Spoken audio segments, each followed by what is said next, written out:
Yan, salamat po. Ang sarap umawit sa Panginoon. Amen po ba? Okay, tutuloy natin yung pag-awit natin sa Panginoon. Pakinggan lang natin ang nais bigay sa atin ng Panginoon ngayong gabi. Ezekiel chapter 37. Samahan niyo ako. Ezekiel chapter 37, verse 1 hanggang sa sumusunod. If you have your Bible, then join me in reading this passage. The hand of the Lord was on me, and He brought me out by the Spirit of the Lord and set me in the middle of a valley. It was full of bones. He led me back and forth among them, and I saw great and many bones on the floor of the valley, bones that were very dry. He asked me, "Son of man, can this bone live?" I said, "Sovereign Lord, you alone know." Then he said to me, "Prophesy to these bones and say to them, dry bones, hear the word of the Lord. This is what the sovereign Lord say to this bone.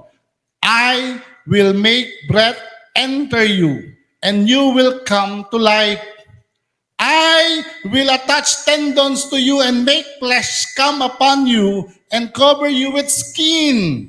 I will put breath in you, and you will come to life. Then you will know that I am the Lord." So I prophesied as I was commanded. And as I was prophesying, there was a noise, a rattling sound, and the bones come together, bone to bone. I looked, and tendons and flesh appeared on them, and skin covered them, but there was no breath in them. Then he said to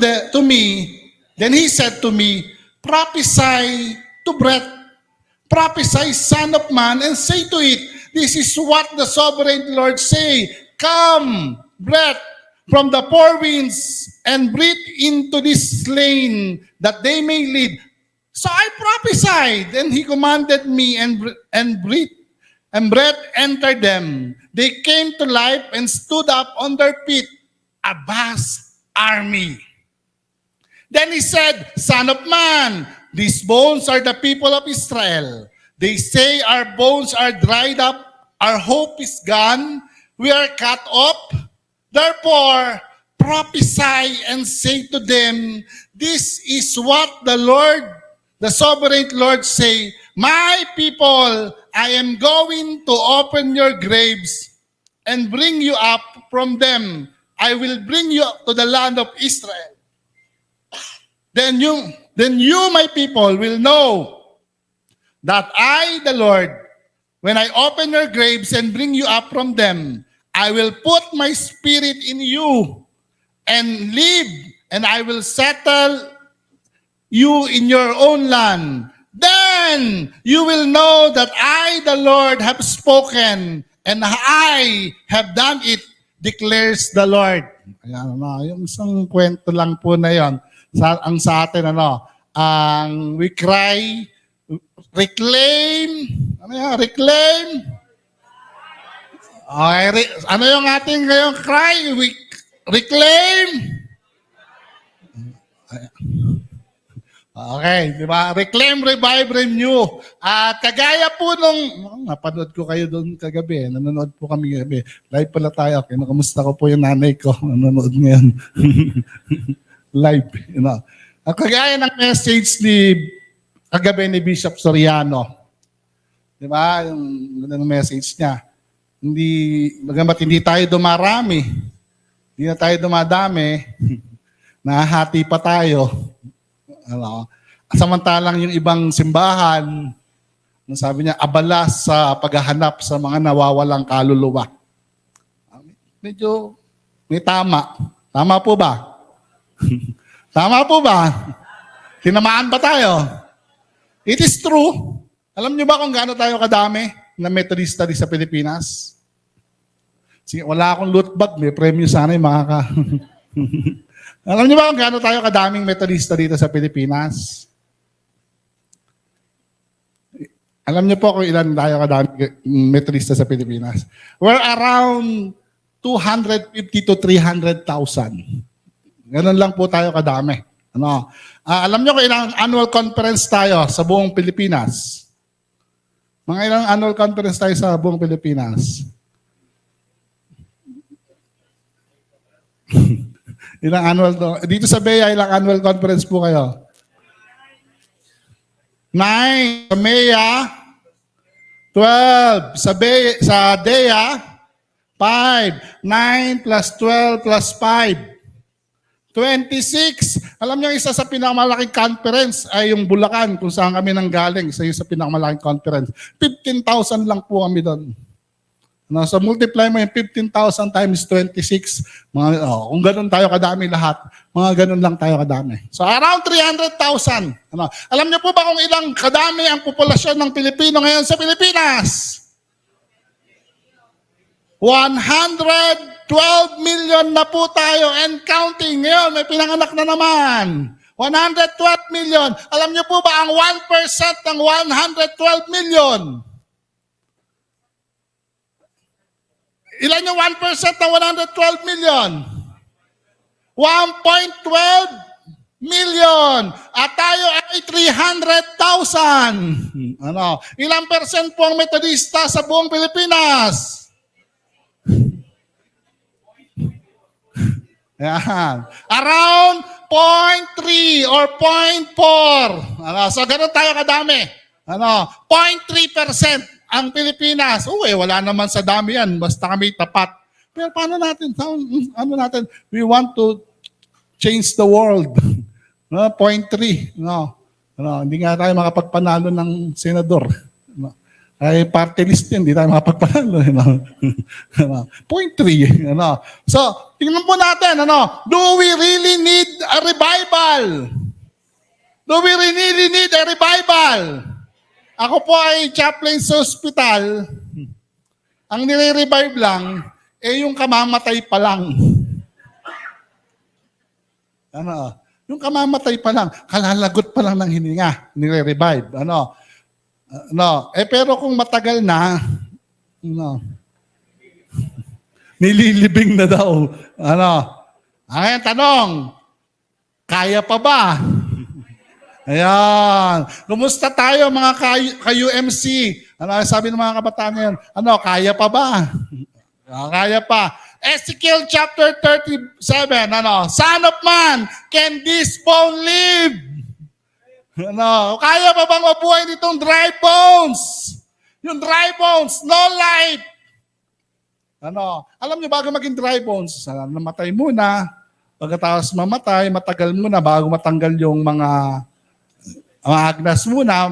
Pero pag naagnas na matitira yung buto, pero sariwa pa. Pangbulalo pa yon. Tapos buto ka na lang, pero matagal pa bago ka maging dry bones. Matagal ka muna maging dry bones. Can these dry bones live? Pwedeng ang sagot, wala nang pag-asa yan. Tuyo na Sana nung buhay pa. Sana nung kamamatay pa lang. O nung sariwa pa. Pwede mo rin sabihin, yes, it can live. By faith. By faith, it can live. Pero maganda po yung sagot dito ni Ezekiel. Oh Lord, you know. Ikaw lang, Lord, ang nakakaalam. Nagdidepende tayo sa Panginoon, Lord. Ikaw lang po ang nakakaalam.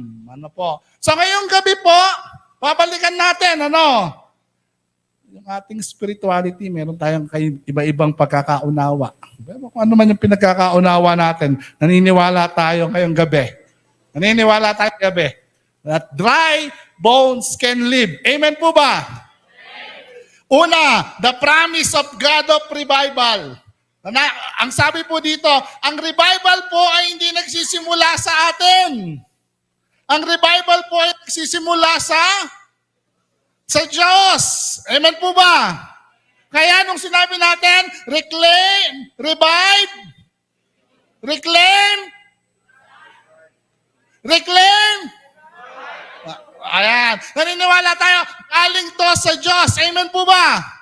Hindi to inisip lang ng mga leader natin. Naniniwala tayo na ngayon ay gusto ng Diyos na tayo ay ma-revive. He asked me, Son of man, can this bone live? I said, Sovereign Lord, you alone know. Then he said to me, prophesy to these bones and say to them, dry bones, hear the word of the Lord. This is what the Sovereign Lord say to this bone. I will make. Tapos, you will come. Nagkagaling muna sa Diyos. The Bible, nagsisimula muna sa Diyos. Sinasabi niya sa iyo, I will make.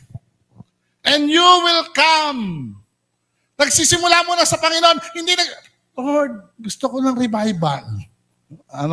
Lord, gusto ko ng revival. Baliktad, ang Diyos muna ang nagsisimula. Sinasabi niya, gusto niya ng revival sa UMC. Amen. Gusto niya ng revival at sisimulan niya yung revival sa mga workers ng UMC. Amen. At kaya tayo nandito, inipon tayo ng Diyos dito para sabihin sa atin ng Diyos, gusto niya. And you will come. Tayo, sabi ng Panginoon, I will make breath. Hihingahan ko yan, sabi ng Panginoon, and you will come to life. Yung revival ng life natin ay manggagaling sa Diyos. Pero minsan, sinasabi natin, we reverse it. I will. God, you must. Lord, gawin mo nga to. Lord, gawin mo to. Revival start with God. Prophesy to this bone. I will make. God will do. You will come to life. It's our part. Ngayon po ang sabi dito. Anong tinuturo ng Panginoon? Gusto ng Panginoon, pero inutusan niya si Ezekiel. Ano inutusan niya kay Ezekiel? And then, prophesy. Pwede naman sabihin, okay, Ezekiel, panuurin mo to. Ay, buhay na lahat. Ang galing, Ezekiel, eto revival, dry bones.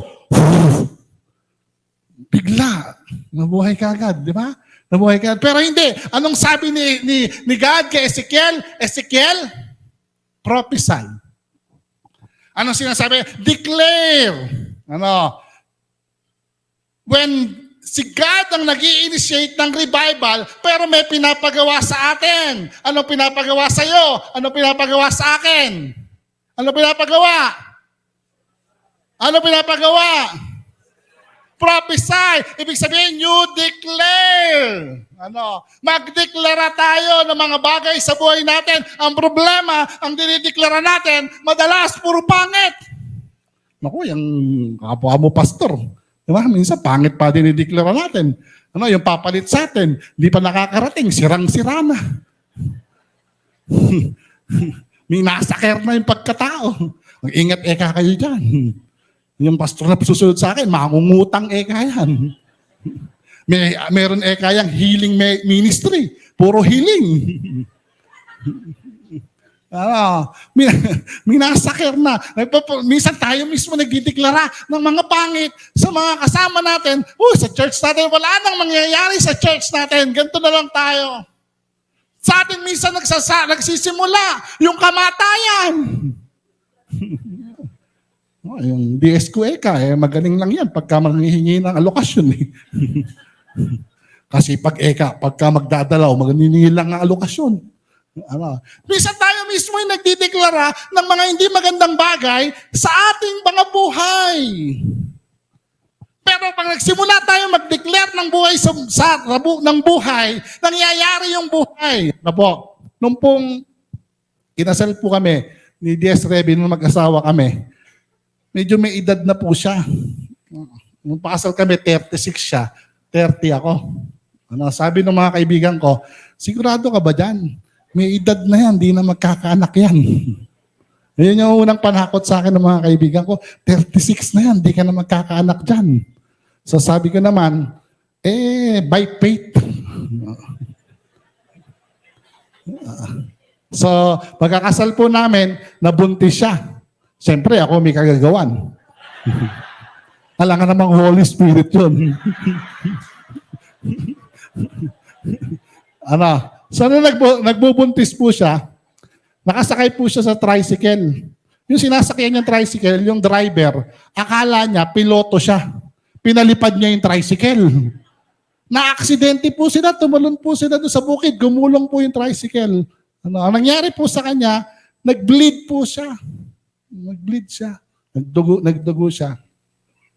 Nung nagdugo na siya, hospital siya, sabi ng doktor, expect nyo na po yung worst. Baka po malaglag yung baby. Pero minom na po yung si misis nyo ng papakapit. So mula po, nag-declare po ako. Sabi namin, magpa-prayer and fasting ako habang nasa hospital siya. Prayer and fasting ako. Nag-declare ako, mabubuhay yung anak ko. 36 na nga, hirapan na nga. Papatayin pa. Last chance na nga yun eh. Tapos mawawala pa. Nagdeklara na sa kabutihan ng Diyos. Nabutihan ng Diyos. Kumapit po yung bata. Sa sobrang kapit, sinesaryan pa nung pinapanganak. Ayaw lumabas. Kapit na kapit eh. Kailangan pang operahin eh, para lang mailabas yung bata. Sabi ko, tindi ng panalangin ko. Sabi ko, Lord, ikapit mo. Kinapit nga. Panahon ng lumabas, ayaw pang lumabas. So, after po ng isang taon, nagbuntis uli si D.S. Revy. Siyempre, kagagawan ko na naman. So, nagbuntis po siya. Nagpunta po kami yung una kong anak, pinangalan ko Gabriel. Sabi ko, Angel ka. Yung pangalawa, nagbuntis uli si D.S. Revy. Nung nagbuntis na siya, nagpunta po kami sa OB. Nung tinignan po, walang heartbeat. Walang heartbeat. Tapos sabi ng OB, yung pong anak nyo, yung pong pinagbubuntis nyo nasa labas. Sabi ko, may anak agad ako sa labas. Sabi ko, Dok, kasal po kami. Sabi, nasa labas daw. So, sabi, binigyan siya ng gamot. Inumin niyo po ito yung gamot. Sabi niya, wala po yung anak. Ito pa matindi. Sabi niya, wala po yan. Inumin niyo po yung gamot. Kailangan, dugo pa po yan. Kailangan po ilabas si baby sapagkat yung anak niyo po bugok. Pambira, may agad lang ako, bugok agad. Hindi, anak na sa labas, bugok pa. So umiyak po si D.S. Revy. Sabi ko, wag mo muna inumin yung gamot. Isang linggo pa nababalik tayo ni Dr. Don. Wag mo muna inumin yung gamot. Mag-pray muna tayo. Mag-prayer and fasting tayo. Tapos i-declare natin. So, sige, sabi niya, mag-pray and fasting ka, ikaw nakaisip nun. Nauna na siya ng pag-asa. Bira ako lang mag-isa, kumakain siya, ako hindi. Gusto mo yan. So pagkatapos mo nun, isang linggo, mag-pray and fasting, hindi siya uminom ng gamot. Nagbalik kami sa doktor. Grabe. Nung pong nilagay ng doktor yung nilalagyan ng gano'n. Oo. Di ba? Gano'n doon na gano'n. Tindi. Tindi. Gulat yung doktor. May heartbeat. Alam niyo po, yung anak ko na yon, pangalawa kong anak, nag-aaral po sa Science High School. Yung sinabi ng Dr. Bugok. Yung anak ko po na yon, nung pong pandemic, nagkaroon siya ng depression dahil hindi siya nakapag-submit ng module. 2 quarter na siyang di nakapasok. Hindi na siya pumasok, yung 3rd and 4th quarter. Graduating po siya ng grade 10. Alam niyo po, hindi siya gagraduate dapat, pero kinompute yung grade niya. Sa sobrang taas, 2 quarter lang, pasado pa siya.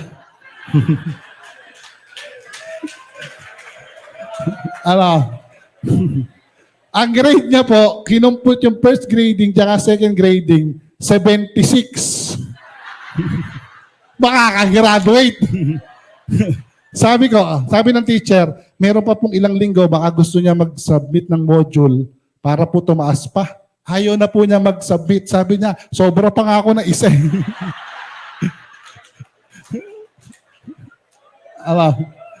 Yung sinabi ng doktor na Bugok, ayan, hindi po siya pumasa dun sa strand na pwede siya.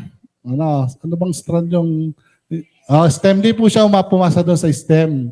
2 Kaya nagpunta po siya sa ABM, Accounting Business Management. Ano po? Ayaw niya po ng course na yon. Ayaw niya ng course na yon. Ayaw ng strand na yon, yung ABM. Ano? Dahil hindi siya pumasa, ayaw niya yung course na yon. Pero dahil bugok nga siya, sabi ng doktor, ano, siya po yung top sa klase. Ayaw niya pa yung strand. Sabi ko, pag nagdideklara ka ng buhay, dinidinig ng Panginoon, prophesy life. Amen po ba? Marami pong dry bones na sa atin. Maraming dry bones. Minsan yung relasyon, dry bones na. Dry na. Di ba? Di ba yung mga relasyon ng mag-asawa, dry na. Minsan meron pang ibang dry. Alam nyo na yon. Prophesy!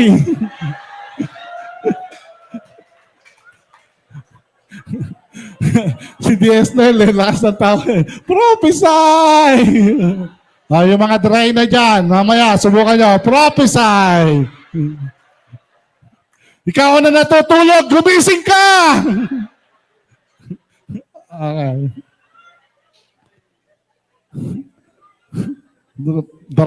Dry bones na yung relasyon, dry bones na yung mga, minsan may sakit tayo, di ba? O kaya matindi pag dry bones na yung ministry. Dry bones na yung ministry. Wala na.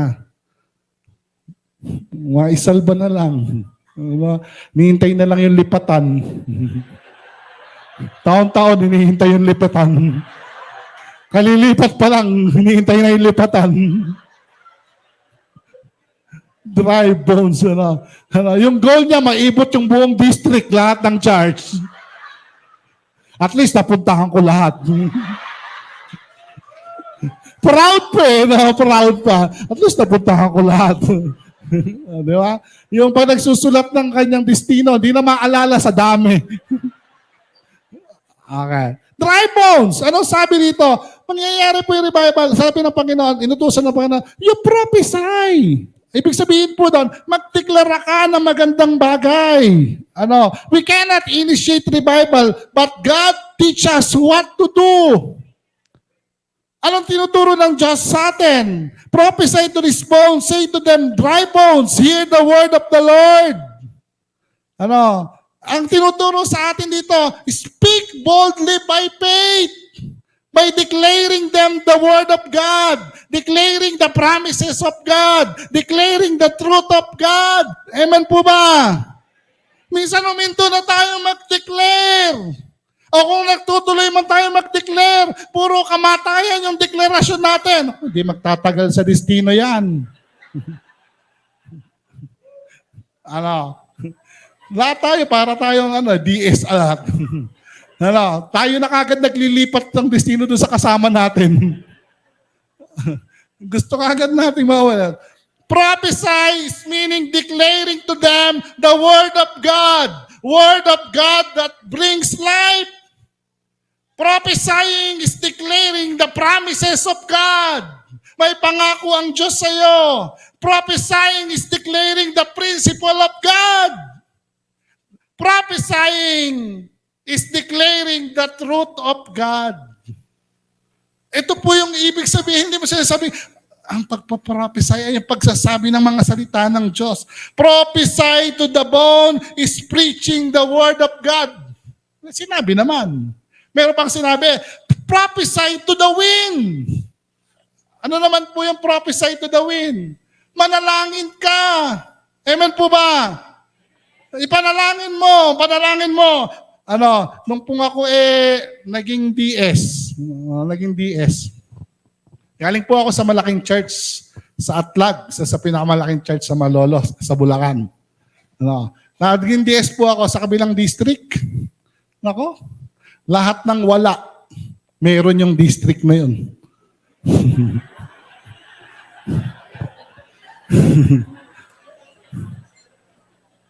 Akala ko, ibig sabihin ng DS, delayed salary. Hindi pala, ibig sabihin ng DS, di sumesweldo.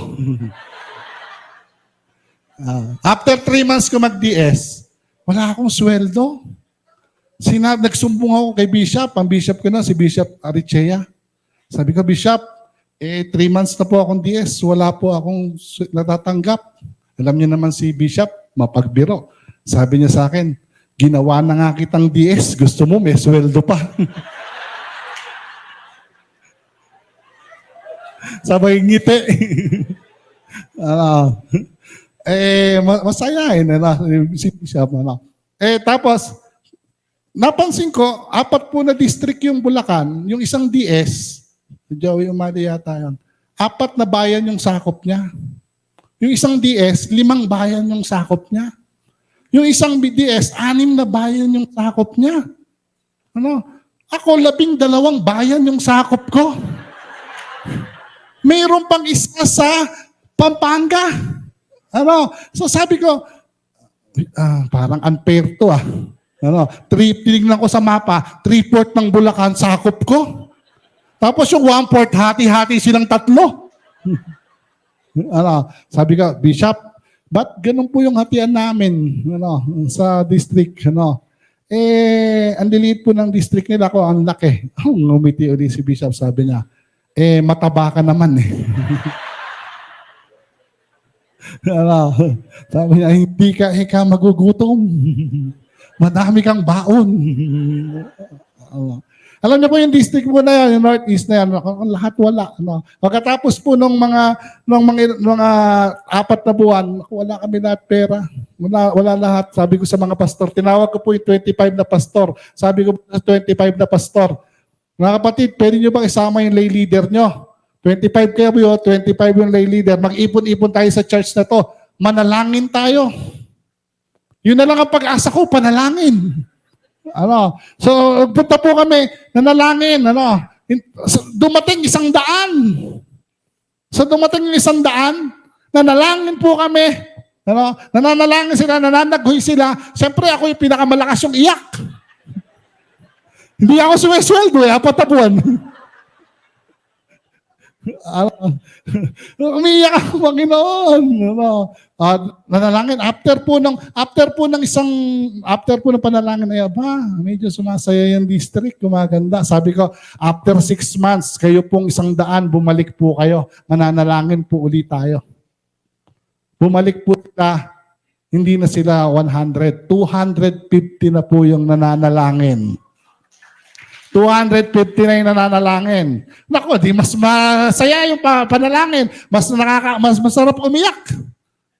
Tsaka siyempre may offering doon. Sisweldo na ako dito. Para-paraan lang yan, mga DS. So alam niyo na, mga diskarte ng mga DS. So, pagkatapos po ng 250 na yung matay, sabi ko, after 6 months, mananalangin ulit tayo. Mananalangin ulit tayo. Dumating po ulit, hindi po kami nagkasya sapagkat 500 na po yung dumating. 500 na po yung dumating. Gumaganda na po yung mga finances, gumaganda na po, wala na po mga sasaksakang pastor. Hindi, wala na po nag-aaway na pastor. Gumaganda na, pumapayapa na, sumasagana na yung kabuhayan. Dati po nung ako'y nasa church, mayaman po yung church. May opisina ako, aircon. Ang sasakyan ko, Crosswind, Isuzu Crosswind. Nung naging DS po ako, yung opisina po namin, may 2 table, pero isa lang yung chair. Liwas kami ng sekretary. Ganun kahirap. Ako naman uupo dyan. Tumayo ka naman. 2 table, isa lang chair. Tapos dati naka-crosswind ako. Nung naging DS ako, 13 bayan, iniibot ko ng badya ko. Kawasaki badya ko. Yung crosswind, naging wind cross. Puro hangin. Minsan po umuulan. Maganda yung kwento ko. Minsan po umuulan. Siyempre, Boy Scout ako. May dala po akong kapote. Umuulan. Uminto po ako. Sinuot ko yung kapote. Nagmumotor. Sinuot ko. Ano, pagkatapos ng isang poste, maaraw na. Huminto uli ako. Tinanggal ko yung kapote, nilagay ko sa bag ko, maandar uli ako. After ng isang poste, umuulan na naman. Sinuot ko uli yung kapote. Nagmotor uli ako. Pagkatapos ng isang poste, umuulan na, maaraw na. Hindi ko na po hinubad. Lahat nakatingin sa akin. Sabi, adik siguro. Tirik na tirik ang araw, nakakapote ako. Ang dami kong karanasan. Tapos po, umuulan. Basang-basa po yung ulan ng mukha ko. Hindi ko po alam kung ulan pa yan o luha na. Awang-awa na po ako sa sarili ko. Pero napakabuti po na Panginoon. Alam niyo po ba yung panalangin na yon? Yung pong 500 naging 1,000. Kinulang na po yung church, nag-rent na po kami ng gym. Naging 1,800. Kinulang pa yung gym, kumuha po kami ng isang malaking gym. 2,000 na Metodista na nanalangin. Palakpakan mo yung Panginoon.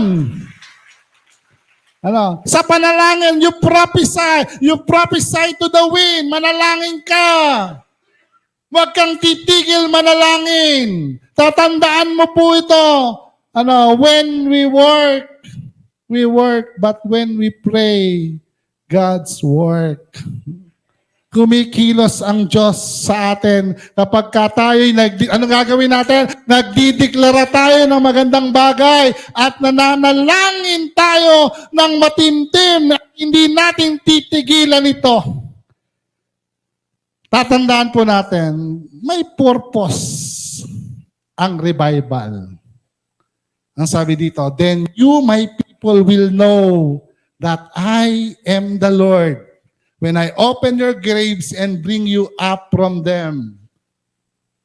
May revival para maging deklarasyon ng Panginoon kung sino siya. Amen po. Hindi merong revival para sumikat tayo. Hindi merong revival para dumami lang tayo.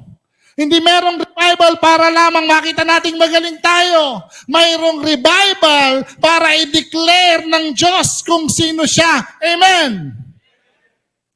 Sabi po doon sa Acts. Nagsermon si Peter. Isang sermon, ilan daw tumanggap? Grabe si Peter, walang microphone. Walang amplifier. Isang sermon, tumanggap ay 3,000. Minsan tayo, nakaka-3,000 ng sermon. Kahit isa, wala pang tumatanggap. Lungkot. Ang pinakamalungkot doon, ano sabi? Naniniwala po ba kayong ang Diyos ang nagliligtas? Naniniwala po ba kayong ang Diyos ang nagliligtas? At sabi ng Panginoon, at nagliligtas ang Diyos at Kanya itong idinadagdag sa Kanyang iglesia. Naniniwala ba kayong nagliligtas pa rin ang Panginoon ngayon? Saan niya dinadagdag?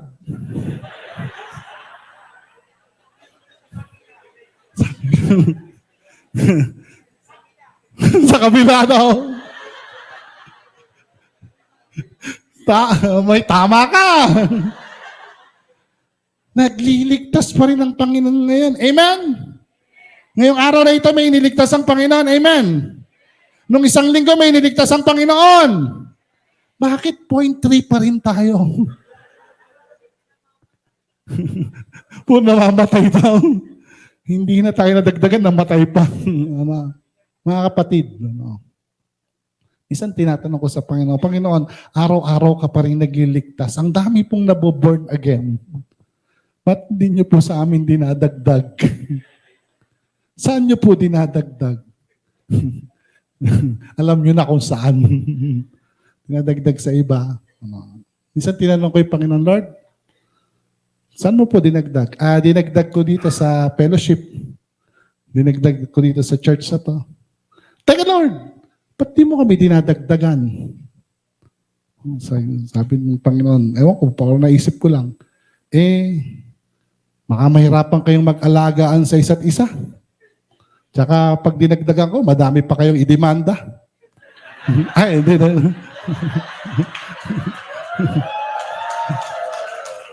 Ano, madami pa tayong, ano, ang ibig sabihin po nun, yung pag-aalaga natin, mga kapatid, kailangan nating alagaan ng mabuti. Amen po ba? Meron po akong kasamang tatlo, bubuwit. Galing po ng Bulacan yan. Yung isa, lahat po na yan may trabaho. Yung isa, nagtuturo ng music. Yung isa, elder po natin, nakadistino sa Baliwag UMC, senior pastor natin doon. Yung isa, doktora po yan. Yung dentista po yan. Yung babae. Pero, ako po yung, disciple. Nung sinabi ko, pupunta tayo doon. Yes, nakaagad sila. Kahit may trabaho sila.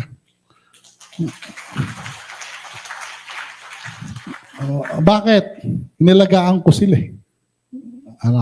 Nilagaan ko sila at kailangan sila ng Panginoon. Pupunta sila kahit may trabaho sila. Kailangan sila ng Panginoon. Mga kapatid, tapusin lang natin dito. Kung bakit magkakaroon ng revival is to proclaim that God is great. Amen. Ano sabi doon sa, may verse tayo doon paki-flash mo nga yung dalawang verse natin dyan. Sige, sabi doon, Malakay 1 verse 11, My name will be great among all nations from rising to the setting of the sun. Kagaya ng sinabi ni Ezekiel kanina, may revival, mangyayari ang revival para malaman nila ng mga Israel that I am great. Once more, naniniwala tayo.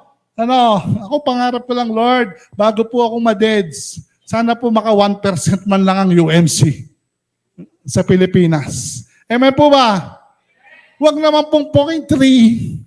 Huwag naman pong 0.4. Umabot naman tayo ng 1%. Lalo sana kung aabot tayo ng 10%. Amen po ba? Lalo na kung aabot tayo ng 50%.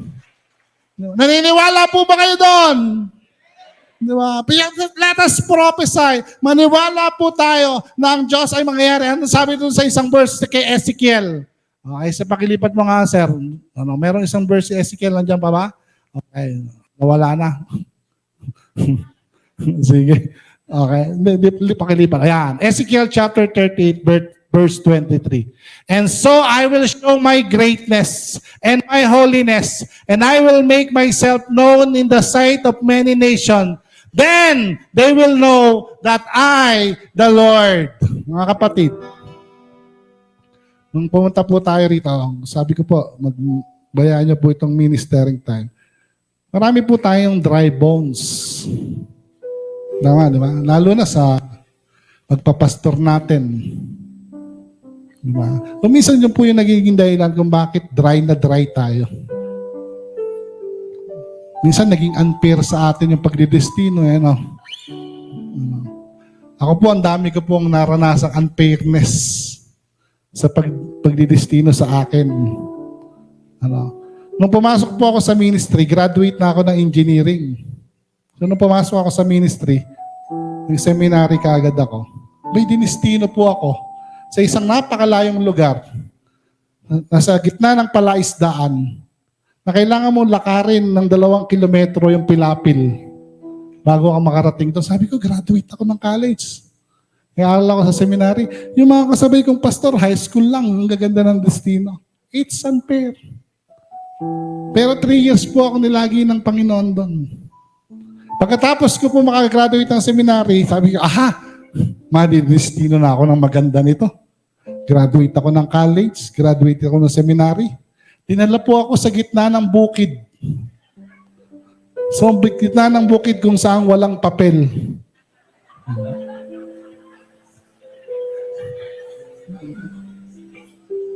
So, grabe. 5 years po ako doon. Sabi ko, yung mga kasama ko, hindi pa nga nagsiseminary, ang gaganda ng mga destino. Nung naging DS ako, dahil mataba ako, nilagay ako doon sa malaking. Ito lang, lately lang. So, nung dinala po kami sa Nueva Ecija, masama yung loob ko.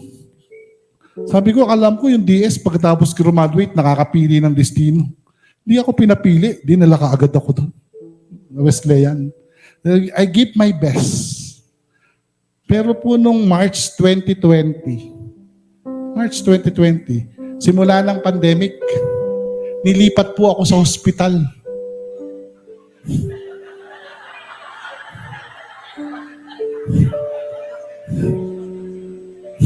Chaplain ako ng university. Nung pandemic, dinala ako sa hospital. Chaplain ng hospital. Grabe. Samantalang lahat nagtatago sa mga bahay nila. Nasa labas ako, pupunta akong hospital. Kailangan ko palakasin ang loob ng mga nurse. Kailangan ko dalawin ng mga pasyente. Ang pinakamalupit pa nun, nawala pa yung allowance ko. Na dati kong tinatanggap, na suspend. Tuwing papunta po ako doon, ultimo barangay tanod, ayaw po akong harangin. Dahil alam sa hospital ako nagtatrabaho. Lahat hinaharang, saan po kayo pupunta?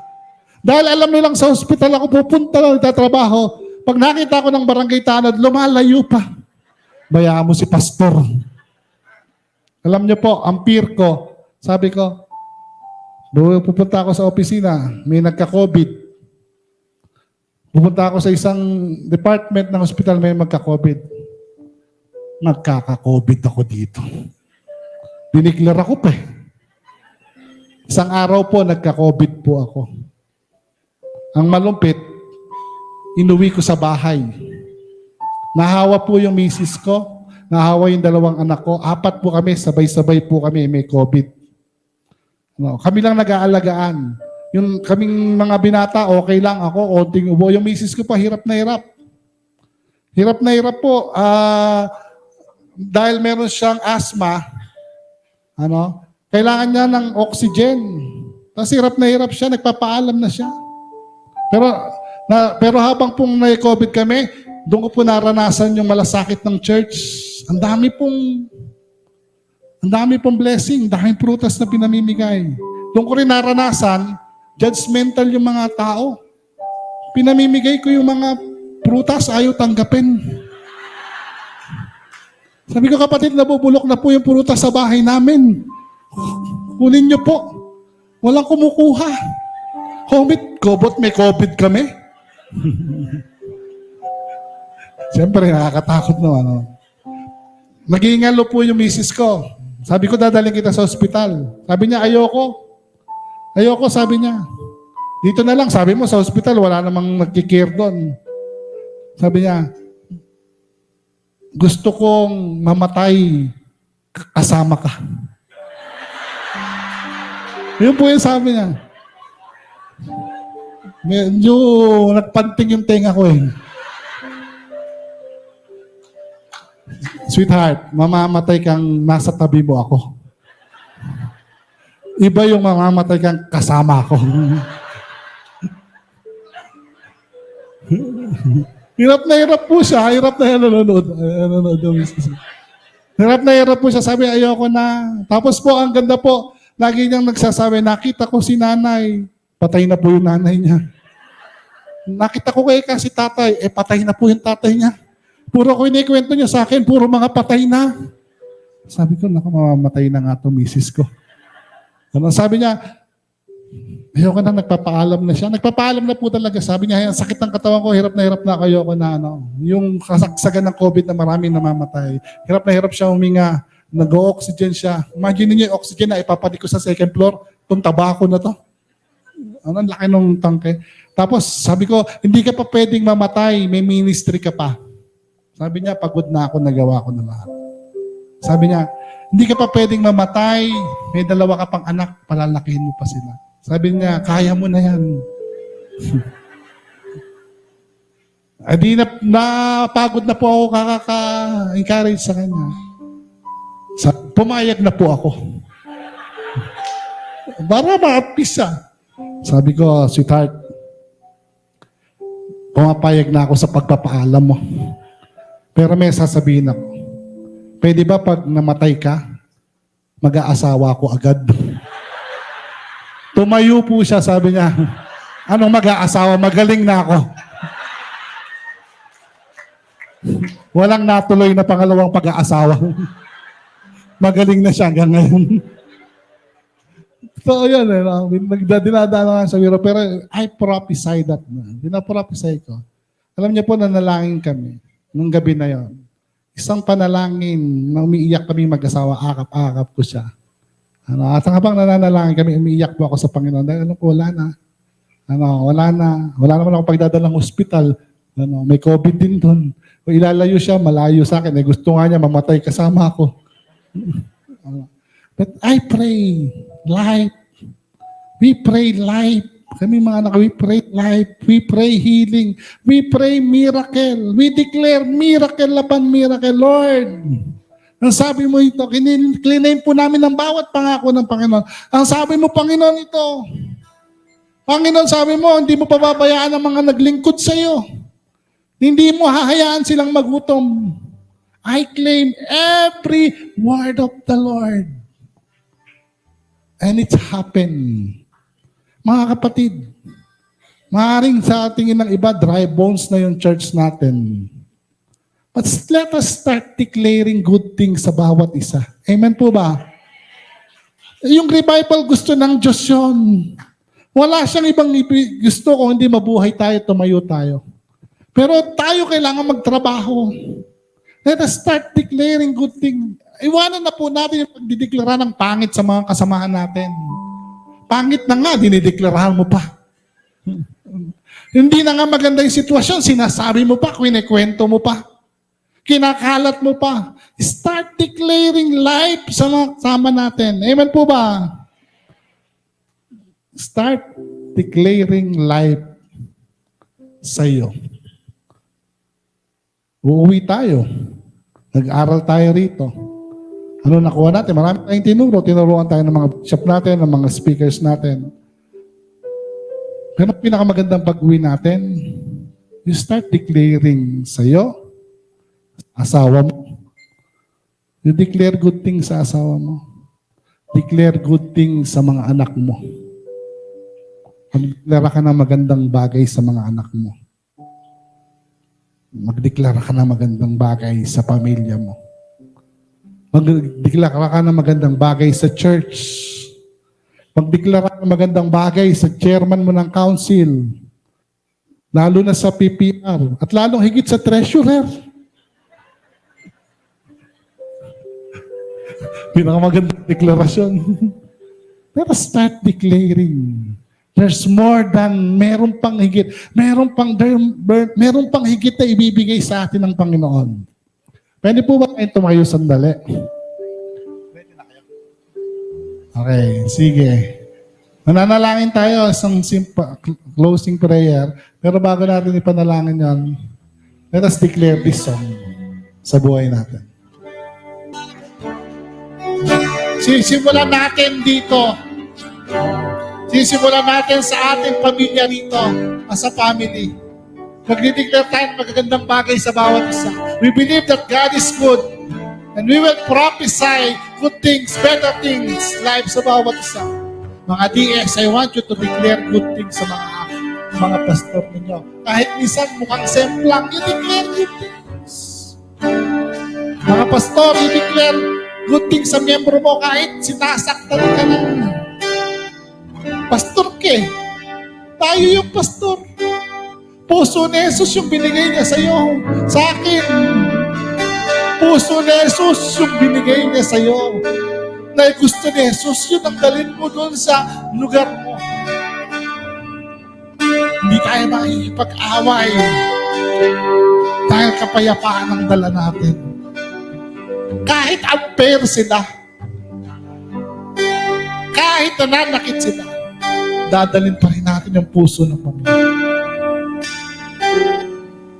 I want you to leave it here.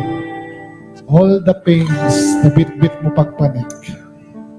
At pagbaba mo, nasa lubungin mo ang pamilya mo ng buong lakas at buong saya. Iniwanan natin yung mga pamilya natin. Pray for your wife. mga pastor, mga husband, sa mga diakonesa. Tayo nandito, nagre-retreat tayo kasi ang dami nating sugat. Pero yung mga asawa natin, nakaranas din ng sugat. Pero wala sila rito para umawit. Wala sila rito para maranasan yung nararanasan natin. Sasaktan din yung mga anak natin sa naririnig nila tungkol sa atin. Pero wala sila dito. Tayo, nagre-recharge tayo. Tayo, nagre-retreat tayo. Tayo, nagre-rekindle tayo. Pero yung mga anak natin nandoon, nadala pa rin nila yung pain na sinabi ng mga miyembro sa inyo. Mga asawa natin, narinig niyo yung mga sinabi tungkol sa iyo, nasaktan siya. Pero ikaw ngayon, binigay mo na sa Panginoon, pero siya naiwan siya doon. Pray for your spouse. Pray para doon sa mga supporter natin sa church na nasasaktan din tuwing nasasaktan tayo. Lord, ginawa mo po itong gabi na ito. Dinala mo po kami, malayo po yung mga pinanggalingan namin. May mga gabi na nakikita mo yung mga luha namin. Meron kang mga panahon nakikita, nasasaktan kami, nahihirapan kami. Pero nagpapatuloy pa rin kami kasi sinabi namin susunod kami sa iyo kahit mahirap, kahit masakit, kahit unfair. Kasi ikaw ang Diyos namin, hindi mo kami pababayaan. Lord, mayroon po kami kanya-kanyang mga sugat. Mayroon po kami kanya-kanyang dala. Alam mo po yun. Opo, nakangiti kami sa harap ng mga kasamahan namin. Pero may mga panahon nagdurugo ang puso namin at tinatago po namin ito. Ginawa naman po namin yung pinakamainam. Binigay naman po namin yung pinakamasipag naming alam gawin. Pero minsan po, kulang pa rin para sa kanila. Binigay na po namin hindi lamang aming oras, maging kabuhayan namin. Binuksan po namin yung mga tahanan namin para sa kanila. Pero kulang pa rin po minsan. Ngayong gabi po, akapin mo po ang bawat manggagawa mo na dinala mo ngayong gabi rito. Akapin mo po ang bawat manggagawa mo na piniling sumunod sa iyo kahit masakit. Piniling sumunod sa iyo kahit mahirap. Iniwan yung mga magagandang buhay dahil tinawag mo sila. Iniwan yung karangyaan. Iniwan yung mga pribilehiyo. Kasi naniwala po kami sa mga pangako mo sa amin. Panginoon, maaari po bang akapin mo lang kami ngayong gabi? Maaaring hindi magbago ang sitwasyon namin pag uwi namin. Pero ang gusto lang namin, alam namin, kasama mo kami. Sasamahan mo kami. Hahayaan mo, Panginoon, makalabas kami sa mga dinadaanan namin. Panginoon, pinapanalangin po namin yung mga kabiyak namin sa buhay. Kasalo namin hindi lamang sa saya, maging sa hirap. Kasalo namin kapag parang kinukulang na ang mga bagay sa tahanan namin. Kasalo namin kapag kami naririnig na hindi maganda. Panginoon, panalangin po namin, akapin mo rin po sila. Payapain mo rin po ang puso nila kagaya ng magpapayapa po ng puso namin. Tulungan mo rin po silang maunawaan na ang lahat ng ito ay dadaan lang. Panginoon, pinapanalangin po namin yung mga anak po namin na wala naman silang choice kung hindi tumira sa parsonage. Wala naman silang choice kung hindi mag-aral doon sa kaya lang namin. Wala naman silang choice kung hindi gawin yung ministry kahit napapagod na sila at meron silang ibang gusto gawin. Pinapanalangin namin yung mga anak namin na madalas hindi naman nagsasabi sa amin nasasaktan sila. Dahil nakikita nilang napapagod ang kanilang mga magulang. Maaari po bang akapin mo yung mga anak namin, Panginoon? At kung sa panahon di nila maunawaan ang pagsunod namin, at kung di nila maunawaan ang ginagawa namin, Panginoon, ang panalangin lang po namin, ingatan mo po sila. Ingatan mo po sila. Ilayo niyo po sila sa anumang kapahamakan. Hanggang dumating ang araw na maging malinaw din sa isipan nila ang lahat. Panalangin po namin ang mga magulang namin na minsan dahil sa aming kaabalahan napapabayaan namin. Mga magulang namin na dapat kinakalingan namin, ngunit dahil malayo ang aming mga destino, ay hindi na namin napupuntahan. Panalangin po namin ang mga magulang namin. Alam din namin, nagkukulang din po kami sa kanila. Noon, ikaw po ang umakap sa kanila at ang panalangin namin. Dalhan mo po sila ng mga tao na nagagawa ng mga hindi namin nagawa para sa kanila. Ngayong gabi po, Panginoon, panalangin po namin ang bawat isa. Panalangin po namin ang aming mga kapatid, ang aming DS. Panalangin po namin, Panginoon, ang church namin. Lord, tulungan mo po kami i-declare life. Tulungan mo po kaming manalangin ng manalangin. Tulungan mo po kaming umasa na hindi kami mananatiling point 3. Nadami kami dahil ikaw ang makikita sa mga buhay namin. Ikaw ang makikita sa church namin. Ikaw ang makikita sa district namin. Ikaw ang makikita sa mga annual conference namin. Hindi kami. Ikaw ang makikita, Panginoon. At lalapit sila dahil ikaw ang nakikita nila. Panginoon, ngayon kami po, salamat po. Dinala mo po kami rito. Salamat po sa mga church namin na nag-sponsor sa amin para makarating kami rito. Salamat po sa mga tao, sa mga leaders namin na nagtulong-tulong para makarating kami rito.